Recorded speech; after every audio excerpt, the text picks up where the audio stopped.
ओम नमः शिवाय। शिवजी सदा सहाय। ओम नमः शिवाय। गुरुजी सदा सहाय। जय गुरुजी। शुक्राना गुरुजी।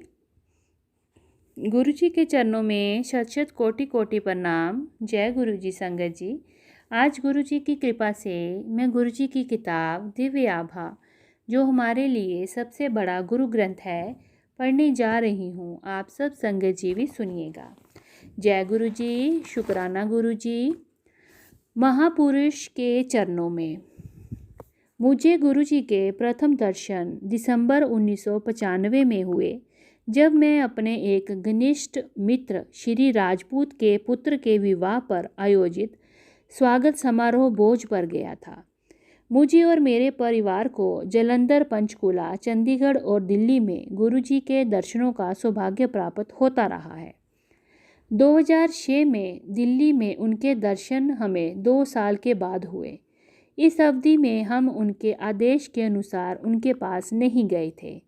गुरुजी के साथ हमारे वर्षों के अनुभव से मैं कह सकता हूँ कि वे हमारे युग के सच्चे महापुरुष हैं। अमृत के स्तोत्र। घटना 1994 की है, जब गुरुजी चंडीगढ़ में थे।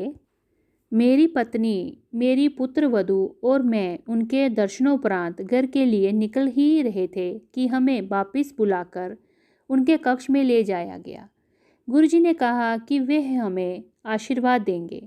उन्होंने हमें अपने मस्तक, वक्षस्थल और कंधों के पीछे सूंघने के लिए कहा। हमें ऐसी सुगंध प्राप्त हुई जो पहले कभी नहीं मिली थी। ऐसा प्रतीक हो रहा था कि ये स्थल दिव्य अमृत के अनंत स्तोत्र हैं। औषधि बिना उपचार। उसी वर्ष मेरे दोनों टखनों में अत्यंत पीड़ा होने लगी। दर्दनाशक औषधियाँ लेकर मैं पंचकुला में अपने पारिवारिक चिकित्सक के पास गया। परीक्षण से पता लगा कि मेरे होमोग्लोबिन का स्तर 13 से 14.1 से गिरकर मात्र 7.2 रह गया था। टखनों की वेदना को भूलकर उन्होंने इस पर ध्यान देने का परामर्श दिया। चिंतित सेक्टर 34 में स्थित सिटी चिकित्सालय और पीजीआई में दिखाया, किंतु कोई लाभ नहीं हुआ। तो मैं दिल्ली के साउथ एक्सटेंशन क्षेत्र में स्थित एक होमोग्लोबिन विशेषज्ञ के पास गया। उन्होंने अनेक परीक्षण करवाए और पता लगा कि मेरा ESR 105 था, जो अत्यधिक उच्च माना जाता है।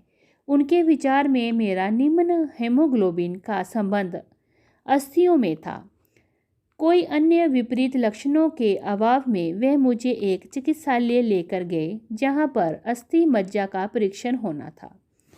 जब हमें पता लगा कि ये रक्त कैंसर के लिए है, हम भौचक्के रह गए। उस शनिवार के दिन मेरे शरीर से 20 से अधिक नमूने एकत्रित किए गए।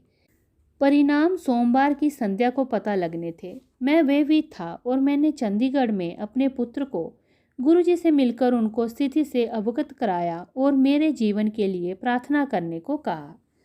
आदरणीय गुरुजी ने मेरी पुकार सुनी और कहलवाया कि सब परिणाम अनुकूल आएंगे। उन 2 दिनों में हम अत्यंत चिंतित रहे। परिणाम आने पर हमारे और चिकित्सक सबके लिए अचंभे की बात थी। विशेषज्ञ ने 9 विटामिन निर्धारित किए और इस प्रकार मुझे प्रतिदिन 2 दर्जन से अधिक गोलियां और कैप्सूल खाने थे।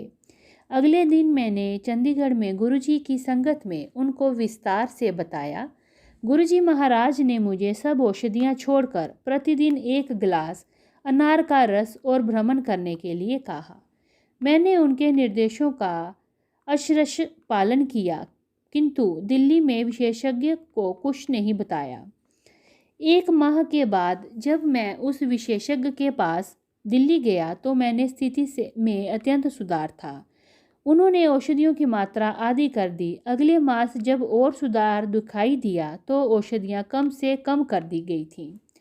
गुरुजी को जब इतने सुधार के बारे में बतलाया गया तो उन्होंने अनार का रस बंद करने को, जीवन में आनंदित रहने और जब इच्छा हो विस्की पीने को कहा। उनकी दया से मैं उनके निर्देशों का पालन कर रहा हूँ और सामान्य जीवन व्यतीत कर रहा हूँ। मुख्य अभियंता के पद पर मैं पंजाब सिंचाई विभाग से प्रबंध अभियंता के पद से 1992 में सेवानिवृत्त हुआ था। अपने सेवा काल में मैं 1964 से 1968 तक फजिल्का में SDO रहा था। फजिल्का पाकिस्तान सीमा से केवल 4 किलोमीटर सीधी दूरी पर स्थित है।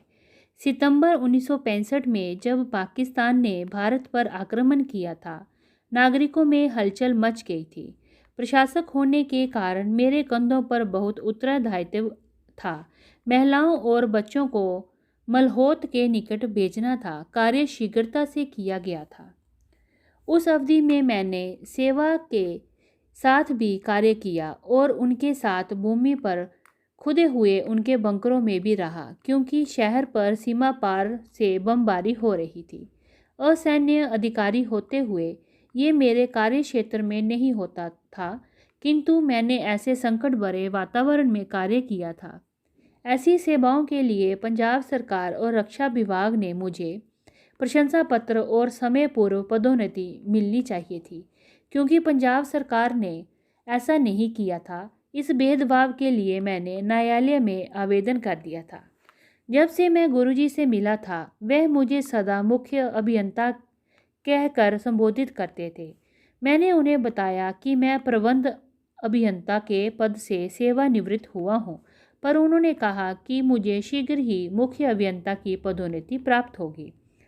कालांतर में न्यायालय ने मुझे समस्त सेवा संबंधी सुविधाएं दी और गुरुजी के कथन के अनुसार पंजाब सरकार ने 2004 में विशेष अधिसूचना निकालकर मुझे मुख्य अभियंता का पद प्रदान किया। गुरुजी की दया मेरे समस्त परिवार पर बनी रही है। 2002 से 2003 की शीत ऋतु में एक दिन मेरी पत्नी और मैं एम्पायर एस्टेट में गुरुजी के पास रात्रि 2 बजे तक थे। सर्दी बहुत हो रही थी। बाहर निकलने के बाद मेरी पत्नी ने कहा कि पिछले 1.5 घंटे से उसकी बाईं हथेली में बहुत पसीना आ रहा है। उस समय कोई चिकित्सक मिलने का प्रश्न नहीं था और कुछ गड़बड़ अवश्य थी। अतः हम वापस गुरुजी महाराज के पास गए और उन्हें समस्या से अवगत कराया। उन्होंने मेरी पत्नी का हाथ अपने हाथ में लिया और बोले कि कहाँ दर्द है? कोई दर्द नहीं है, जाओ आनंद में रहो। उनके ये कहते ही वेदना समाप्त हो गई। अगले दिन जब हम उनके पास पहुँचे तो उन्होंने पीड़ा के बारे में प्रश्न किया। वे इतने दयालु हैं। इस भौतिक और माया मोह के संसार में एक सच्चे महापुरुष का दिव्य आश्रय प्राप्त करना अत्यंत कठिन है। संतों से विस्तृत परिवार में एक को दूसरे से भिन्न करने वाले नियम तभी पता लग सकते हैं जब हम एक ऐसे संत के पास पहुँचें जिसके सदृश कोई और ना हो और वह ईश्वर के वास्तविक संदेश मानवता में फैला रहे हों। दूसरों के जैसे उसे धन और अन्य भौतिक वस्तुओं में कोई रुचि ना हो। वह अपनी असीमित शक्तियों का प्रयोग मानवता के कष्ट और चिंताओं को नष्ट करने में लगाएं। श्री गुरुजी महाराज ब्रह्मज्ञानी हैं और इस नश्वर संसार में भटके मनुष्यों को सही राह दिखाने और मोक्ष प्राप्ति के सही मार्ग बताने आए हैं। हम भाग्यवान हैं कि हमने उनके बारे में सुना, उनसे मिलने का अवसर प्राप्त हुआ और उनकी कृपा से ही उनमें आस्था है। यद्यपि वे मनुष्य रूप में आए हैं, वह मनुष्य नहीं हैं। वह तो गुरु नानक और शंकर का अवतार हैं। ये सत्संग चंडीगढ़ के संतोख सिंह अंकल जी का है। जय गुरु जी, शुक्राना गुरु जी। ओम नमः शिवाय, शिव जी सदा सहाय। ओम नमः शिवाय, गुरु जी सदा सहाय। जय गुरु जी, शुक्राना गुरु जी।